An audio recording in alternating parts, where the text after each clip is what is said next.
କହିଲ ଆମ ଭାରତରେ କେତୋଟି ରାଜ୍ୟ ଅଛି? କଣ କଣ ସାନୁ କହିବ। Sanu stand up.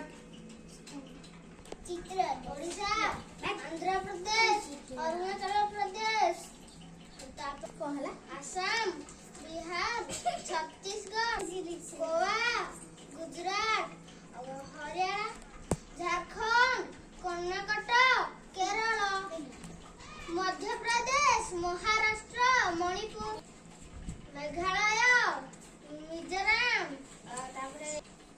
पंजाब, राजस्थान, सिक्किम, तमिलनाडु,